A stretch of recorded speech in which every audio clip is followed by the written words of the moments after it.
അപ്പോൾ നമ്മളെ ലാസ്റ്റ് നോമ്പ്, അതായത് ലാസ്റ്റാണെന്ന് വിചാരിക്കാം, 29ാമത്തെ നോൻപിൻ്റെ അന്നത്തെ വീഡിയോ ആണ്. പക്ഷേ അന്ന് ഇടുന്നത് ഞാൻ പെരുന്നാക്കത്തെ വീഡിയോ ആണ് കേട്ടോ.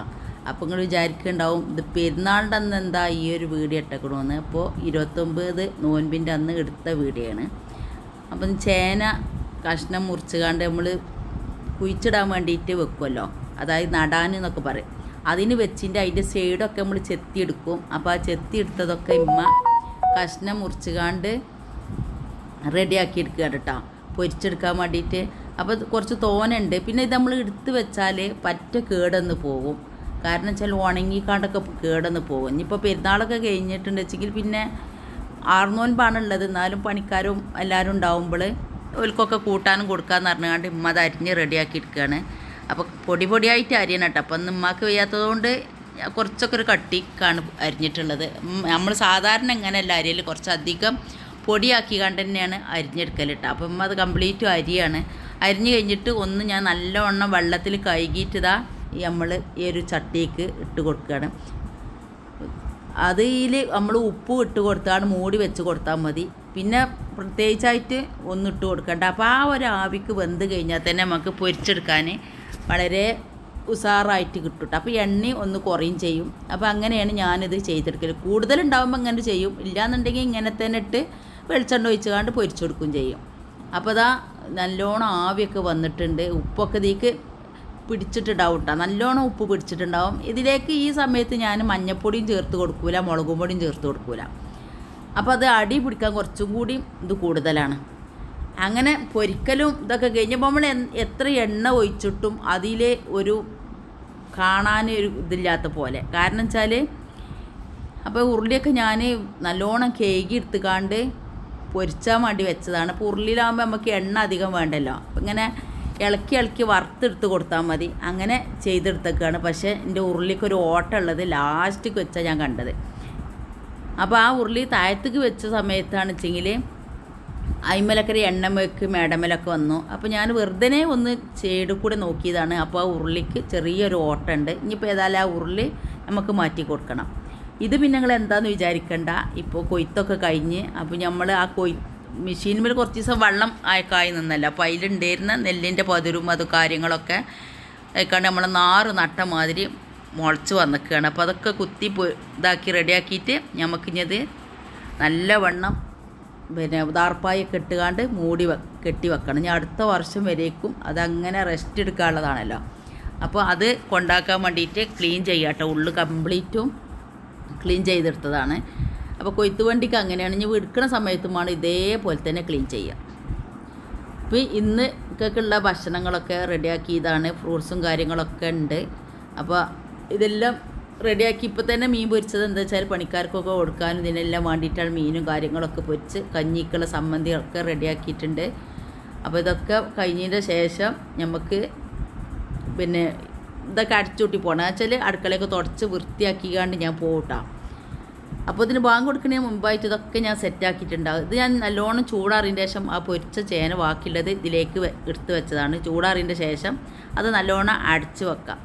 പിന്നെ ഫ്രിഡ്ജിലേക്ക് ഞാൻ മറ്റേ ചേന ഉണ്ടല്ലോ നമ്മൾ വേവിച്ച് വെച്ച ആ ഒരു ചേന ചൂടാറിൻ്റെ ശേഷം ഒരു ബോക്സിലിട്ടുകാണ്ട് ഞാൻ അടച്ച് വെച്ചിട്ടുണ്ട്. വേണമെന്നുണ്ടെങ്കിൽ കുറച്ചൊരു എണ്ണ ഒഴിച്ചിട്ട് ഒന്ന് ജസ്റ്റ് ഇതാക്കി കൊടുക്കാം. ഇതിൽ പൊടിയായിട്ട് പച്ചമുളക് അരിഞ്ഞിട്ടാലാണ് മുളക് പൊടിയെക്കാട്ടി ടേസ്റ്റ് ഉണ്ടാവും. അപ്പോൾ ഏസക്കുട്ടിയൊക്കെ ഉള്ളതുകൊണ്ട് തന്നെ ഞാൻ അങ്ങനെ ചെയ്തിട്ടില്ല. ഞാൻ അതൊക്കെ കടിച്ചാലോ എന്ന് വിചാരിച്ചിട്ട് കുറച്ച് മുളക് പൊടി ഇട്ടുകാണ്ട് കുറച്ച് പൊരിച്ചെടുത്തൊക്കെയാണ് ചെയ്തത്. പാവക പണികളൊക്കെ കഴിഞ്ഞു. ഇനി വേസ്റ്റ് ഈ ബക്കറ്റ് തറിയുമ്പോഴാണ് ഞാനൊരു കൊട്ടിയിലേക്ക് കൊട്ടി കൊടുക്കൽ.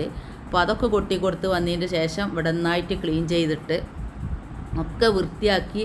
അപ്പോഴേക്കും ബാങ്ക് കൊടുക്കാൻ കുറച്ചും കൂടി സമയമുണ്ട് കേട്ടോ. ഒരു 5 മിനിറ്റിൻ്റെ അടുത്തുണ്ട്. അത് 38 ആകുമ്പോഴത്തേന് ബാങ്ക് കൊടുക്കും.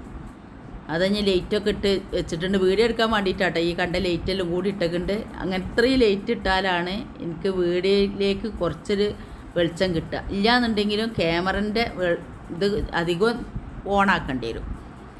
ക്യാമറൻ്റെ ഓണാക്കി വെച്ചിട്ട് കുഴപ്പമില്ല. അത് ക്യാമറ ഇല്ല കേട്ടോ, മൊബൈലാണ്. അപ്പോൾ ഓണാക്കി വെച്ചിട്ട് കുഴപ്പമൊന്നുമില്ല. പക്ഷേ നമ്മൾ ഫോൺ വേഗം ചൂടാവും. അങ്ങനെയൊക്കെ ചെയ്യണതുകൊണ്ട് ഉള്ളൊരു പ്രശ്നം എന്നുള്ളൂ. അപ്പോൾ ഇതെല്ലാം ക്ലിയർ ആക്കിയിട്ടുണ്ട്. ഫ്രിഡ്ജിൽ വെക്കാളൊക്കെ സെറ്റാക്കി ഫ്രിഡ്ജിൽ വെച്ചിട്ടുണ്ട്. ഇനിയിപ്പോൾ നമ്മളെ ഫ്രിഡ്ജൊക്കെ നിറയിട്ടാ. നോമ്പാകുമ്പോൾ നമുക്ക് അധികം പിന്നെ ഇതാവശ്യമില്ല. അതായത് ഇറച്ചി മീനൊന്നും വലിയൊരു ആവശ്യങ്ങളില്ലാത്തത് കൊണ്ട് തന്നെ കുറേ കാലിയായിരുന്നു. ഇനിയൊക്കെ ഫ്രിഡ്ജ് ഇങ്ങനെ ഓരോന്ന് വെച്ച് നിറയൽ തുടങ്ങും. അല്ലെങ്കിൽ തന്നെ എൻ്റെ ഫ്രിഡ്ജ് കണ്ടാൽ എല്ലാവർക്കും ഉള്ള ചോദ്യമായിരുന്നു, എൻ്റെ ഒരു വീഡിയോ ഇട്ടിരുന്നല്ലോ, ഇതെന്താണോ സൂപ്പർ മാർക്കറ്റാണോ എന്ന്. അപ്പോൾ എല്ലാവരും ഫ്രിഡ്ജിലും ഇങ്ങനെയൊക്കെ ഉണ്ടാവും. നമ്മൾ വിചാരിക്കും പിന്നെ എൻ്റെ ഫ്രിഡ്ജിൽ മാത്രമേ ഉള്ളൂ എന്ന്. അങ്ങനെയൊന്നുമല്ല കേട്ടോ. എല്ലാവരും വീട്ടിൽ ഫ്രിഡ്ജിൽ പോയി നോക്കിയാലും അത്യാവശ്യത്തിന് അവിടെ നാട്ടും സാധനം ഉണ്ടാവും, ഇല്ലാത്ത ഒരു കേടും ഉണ്ടാവില്ല. അപ്പോൾ എൻ്റെ വീഡിയോ അന്ന് ഇങ്ങനെയൊക്കെ പറഞ്ഞുകൊണ്ടും കൂടിയിട്ട് എൻ്റെ ആ വീഡിയോ 3 ലക്ഷത്തിൻ്റെ മേലെ ആളുകൾ കണ്ടിട്ടുണ്ടായിരുന്നു. ഫ്രിഡ്ജിൻ്റെ വീഡിയോ ഇങ്ങനെയാണ് സൗകര്യപ്രദമായി വെക്കാമെന്നുള്ളൊരു വീഡിയോ ആയിരുന്നു കേട്ടോ. ഇത് ഇന്നാണ് റാണിയും കുട്ടിയും വന്നത്. അപ്പോൾ വന്നപ്പോൾ കൊടുന്നതാണ്. ഇന്നല്ല, ഇന്ന് നോമ്പ് 29-ൻ്റെ ആണത്, 28-ൻ്റെ അന്നാണ് വന്നത്. അപ്പോൾ അന്ന് കൊടുന്ന ചക്കയാണത്, ഫാൻസി ചക്ക ഉണ്ടല്ലോ, അതാണ്. അപ്പോൾ ഞാനത് മുറിച്ച് വെക്കുക കേട്ടോ. ഇത് നോൻപറക്കലൊക്കെ കഴിഞ്ഞതിൻ്റെ ശേഷമാണ്. ഐസക്കുട്ടി ചക്കൻ്റെ ആളാണ്. ചെറിയ ചക്കയാണ് കേട്ടോ. ചെറിയ ചക്കയാണെങ്കിലും ഈ പ്രാവശ്യം പിന്നെ കുറച്ച് വെള്ളം ഇറങ്ങിയതുകൊണ്ട് ഒരു ടേസ്റ്റിന് കുറച്ചൊരു കുറവുണ്ട്. നല്ല ടേസ്റ്റൊക്കെ ഉണ്ടാവലുണ്ട്. അത് ഇതേമാതിരി കൊണ്ടുവന്നതിന് ഒരുപാടൊന്നും കൊണ്ടുവരാണ്ടാവില്ലല്ലോ. ചില ചക്ക പറഞ്ഞാൽ ആദ്യമായിട്ടൊക്കെ കായ്ച്ചുമ്പോൾ ഇന്ന് പ്രാവശ്യം ഒന്നങ്ങനെയും ചക്ക ഉണ്ട് കേട്ടോ. എന്നാലും അത്യാവശ്യത്തിന് ഒരുപാടല്ലെങ്കിലും ചുളണ്ട്. ഈ ഒരു കുഞ്ഞ് ചക്കല്ല, അതിലുള്ള ചുളയൊക്കെ ഉണ്ട് കേട്ടോ. അപ്പോൾ അതൊക്കെ ഞാൻ മുറിച്ച് സെറ്റാക്കിയിട്ട് വേണം എൻ്റെ ഏസക്കുട്ടീനെ വിളിക്കാൻ. ഏസക്കുട്ടി വന്നിട്ടുണ്ട് മുറിക്കണീൻ്റെ അടുക്ക് വന്നാൽ ഒരു സമാധാനം ഉണ്ടാവില്ല. ഓക്കെ ചക്ക, മാങ്ങ, പിന്നെ കറുമത്തി, ഫ്രൂട്ട്സുകളൊക്കെ ഭയങ്കര ഇഷ്ടമാണ്. അപ്പോൾ അതുകൊണ്ട് ആണ് ഞാൻ ഇപ്പോൾ ഇതിമ്മക്ക് മെനക്കെടുന്നത്. ഞാൻ ഭക്ഷണം കഴിച്ചിട്ടില്ല, നോമ്പറന്ന പാടാണ്. അപ്പോൾ ഏതായാലും ഇതൊക്കെ മുറിച്ച് വെച്ചതിന് ശേഷം വേണം അവരെ വിളിക്കാൻ വിചാരിച്ചിട്ട് നിൽക്കുകയാണ് കേട്ടോ. നല്ല പിന്നെ കട്ടിക്കുള്ള ചോളയാണ്. ഫസ്റ്റ് തിമ്മലുണ്ടായ ചക്കമ്മൽ പറഞ്ഞാൽ ഈ ചോളമ്മലൊക്കെ കറുത്ത കുത്തുണ്ടായിരുന്നു. ചോളമ്മലല്ല ചൗണിമ്മൽ ഇതൊക്കെ വലിയൊരു കുണമില്ലാത്തതായിരുന്നു. പക്ഷെ നല്ല ടേസ്റ്റ് ഉണ്ടായിരുന്നു. വെള്ളം ഇറങ്ങാത്തത് കൊണ്ട് തന്നെ നല്ല ടേസ്റ്റ് ഉണ്ടായിരുന്നു. പക്ഷെ ഇത് വെള്ളം ഇറങ്ങിപ്പോയി. ഒരു മഴ പെയ്ത് കഴിഞ്ഞാൽ അതിലേക്ക് വെള്ളം ഇറങ്ങുമല്ലോ. ഇന്ന് എന്ത് ചെയ്താൽ മതി, ഒരു കവർ കെട്ടി കൊടുത്താൽ മതി. എൻ്റെ ഒരു അഭിപ്രായമാണ്. ഇനി അങ്ങനെ അതിൽ വല്ല നെഗറ്റീവാൻ്റെ അല്ല, നല്ല അഭിപ്രായങ്ങൾ ഉണ്ടെങ്കിൽ പറയുകൊണ്ടിട്ടാ. ഒരു കവർ കെട്ടിക്കൊടുത്താൽ ചക്കമ്മക്ക് വെള്ളത്തിൻ്റെ അംശം ഇറങ്ങാതെക്കാൻ വേണ്ടിയിട്ട്. അപ്പോൾ കവറിൻ്റെ അടി കീറി കൊടുത്താൽ പിന്നെ ചക്ക പിന്നെ കാറ്റ് തട്ടും ചെയ്യും. പക്ഷെ ചക്കമ്മക്ക് വെള്ളം തട്ടില്ലാത്തൊരു ഇതിലാക്കി കൊടുത്താൽ നല്ല ഇതുണ്ടാവും എന്നാണ് എൻ്റെ ഒരു അഭിപ്രായം.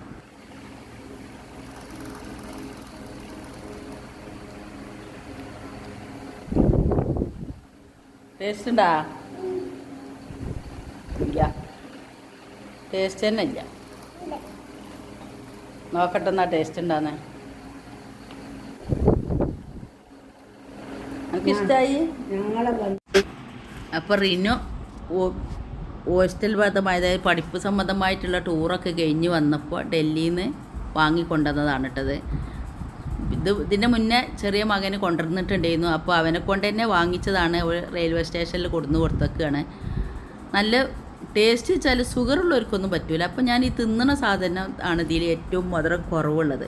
എല്ലാം വെറൈറ്റി സാധനങ്ങളാണ് ഇങ്ങനത്തെ ഒരു ബോക്സിലുണ്ടാവുക. അത്യാവശ്യത്തിലധികം മധുരം തന്നെ ഉണ്ട്, കുറച്ചല്ല അത്യാവശ്യം മധുരം തന്നെ ഉണ്ട് കേട്ടോ. എല്ലാറ്റിനും വെറൈറ്റി ടേസ്റ്റാണ്. അപ്പോൾ എനിക്ക് ഷുഗറുള്ള കാരണം ഞാൻ എല്ലാറ്റുമൊന്നും ജസ്റ്റ് ഒന്ന് ടേസ്റ്റ് ചെയ്ത് നോക്കി. അപ്പോൾ ഇത്രയാണ് ഇന്നത്തെ വീഡിയോ. അപ്പോൾ നിങ്ങൾക്ക് എല്ലാവർക്കും ഇഷ്ടമായി കാണുമെന്ന് വിചാരിക്കുന്നു. അസ്സലാമു അലൈക്കും.